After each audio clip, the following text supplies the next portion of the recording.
Antes dos tempos conhecidos, de Peter Colosimo, parte 1, as origens do homem moderno. No começo de uma noite de verão de 1856, um grupo de operários trabalhava para ampliar uma pedreira no Vale de Neander, vizinhas de Dundorf, libertando da lama uma gruta para alcançar o estrado calcário. Quando toparam com alguns ossos, ninguém prestou muita atenção. Achados daquele tipo não eram raros e geralmente acabavam relegados a um monte de detritos. Também naquela ocasião, o destino dos ossos seria o mesmo, não se achasse no local o dono da pedreira, um homem chamado Piper. Esse senhor Piper contava entre seus conhecidos um professor do ginásio, Karl Furat, que ocupava o tempo livre na procura de ossos, sobre os quais desenrolava o enredo de estranhas histórias de homens existentes em épocas remotíssimas. Foi nesse professor que o dono da gruta pensou, ao ver aflorarem aqueles restos fragmentados. Mandou guardá-los e os entregou ao amigo 2 dias depois, para que ele encontrasse outra história. O professor Furat, daquela vez, levou 3 anos para encontrar a história, mas quando a entregou à opinião pública, sob forma de um pequeno ensaio, os ossos de Neandertal deixaram em polvorosa o mundo da ciência. O professor afirmava tratar-se de restos fósseis de um homem primitivo. Alguns estudiosos ficaram profundamente intrigados com a afirmativa, mas a maioria simplesmente rejeitou as ideias de Furat como mero absurdo. Isso não surpreende quando se tem em vista que as teorias de Darwin sobre a evolução da vida animal e vegetal, de formas primitivas a estruturas cada vez mais complexas, ainda eram quase desconhecidas naquela época. Alguém atribuiu os ossos a restos de um guerreiro celta ou germânico. Outros acharam que se tratava de um cossaco morto na guerra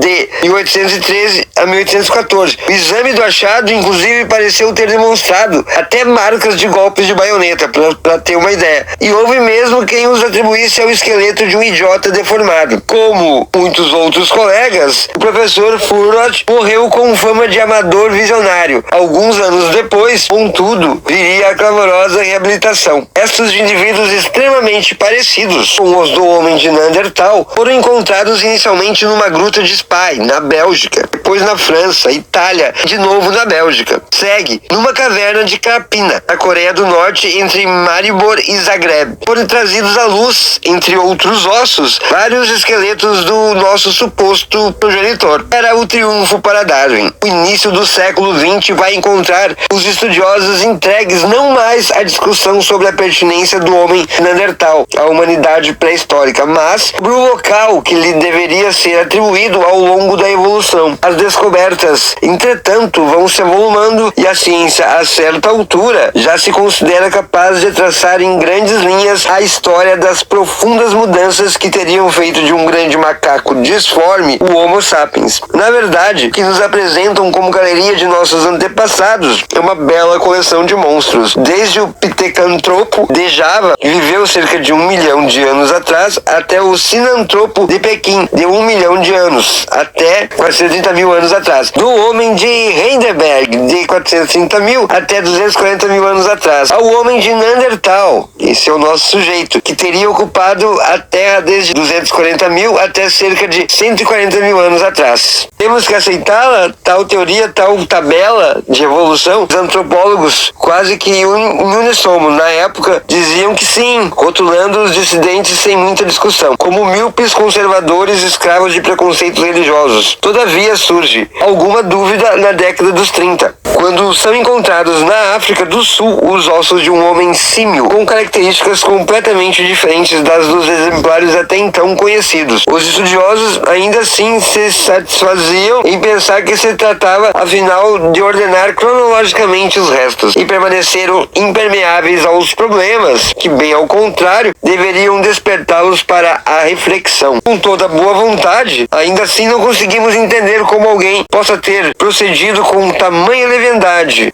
como seríssimos estudiosos tenham aceito, defendido e promovido a dogma, uma hipótese nebulosa e incerta, como tenham pretendido escrever a história da humanidade alinhando caprichosamente alguns montinhos de ossos recolhidos aqui e ali, sem elemento algum que possa funcionar como elo de ligação. Poderíamos mergulhar num oceano de interrogações a singular construção acolhida com todos os carismas pela ciência oficial, mas não desejamos dedicar ao assunto muito tempo, mais do que o necessário. Consideremos apenas este pormenor. O volume da caixa craniana de um suposto antepassado era aproximadamente de entre 600 e 700 centímetros cúbicos. O do Homo sapiens entre 1500 e 1600 centímetros cúbicos quadrados. Como é possível que não tenham sido encontradas algumas medidas intermediárias? Caixas cranianas capazes, por exemplo, de guardar 800, 900, 1000, 1200 ou 1300 centímetros cúbicos de massa, tendo se desenvolvido seus hipotéticos portadores em épocas mais próximas da nossa, deveriam ser bem mais fácil encontrar os seus ossos em lugar dos sinantropos e pitecantropos. Aí tem uma nota sobre esses dois últimos. Assim que terminar o texto, já vamos seguir para essa nota.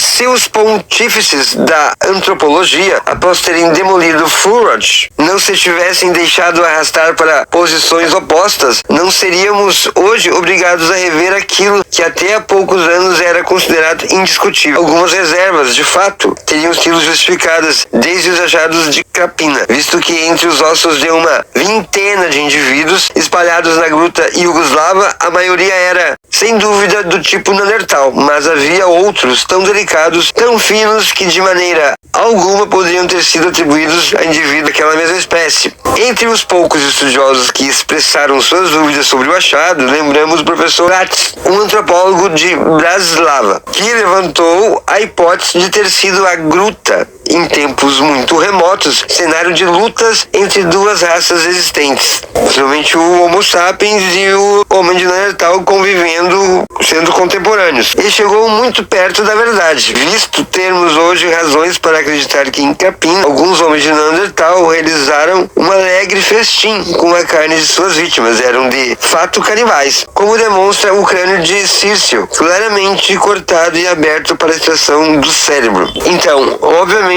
haviam atritos, combates, conflitos mortais entre eles, e um dos lados celebrava de forma bizarra as vitórias desses conflitos, desses combates. Aí, seguindo o texto, muitas dúvidas em suma deveriam ter sido levantadas sobre os supostos estados de nossa evolução, mas, como escreveu a Life, como saiu na Life, deve ter saído lá nos anos 70 uma matéria na Life. Os antropólogos revelam-se frequentemente cépticos, não acreditam, mesmo perante as novas descobertas, principalmente quando elas não se ajustam às teorias existentes. Então, isso aqui é um recorte de uma matéria da revista Life, lá dos idos de 70. Mas então vamos à nota. A nota é o seguinte, aí tem uma descrição de livros, de autores aqui em francês, isso aqui. Mas vamos direto para a nota 1. 1952. Registram um pitecantropo fóssil com capacidade craniana de 900 centímetros cúbicos. Como num homem normal, mesmo de raça selvagem, essa capacidade raramente desce para de 1100 centímetros cúbicos, e no maior macaco antropomorfo a medida não ultrapassa os 600 centímetros cúbicos. Estamos em presença de um volume intermediário entre os macacos mais desenvolvidos e os homens mais inferiores. Aí o Graham Clark, Paris, 1962, o livro, assinala que a metade dos crânios encontrados em Java atinge 860 centímetros cúbicos e 4 outros de Pequim, 1075 centímetros cúbicos. Embora esses dados não chegam a cobrir totalmente o intervalo antes citado acima, da lacuna, da falta do elo, então tem descobertas já que, mesmo não cobrindo todo o intervalo assinalado pelo nosso texto, eles servem ainda assim para que se medite um pouco com mais cuidado sobre o velho e inquietante problema antropológico do elo perdido. Então encerra aqui esse primeiro ponto. Em seguida é pré-história viva. Tá bom? Valeu, obrigado. Até o próximo episódio.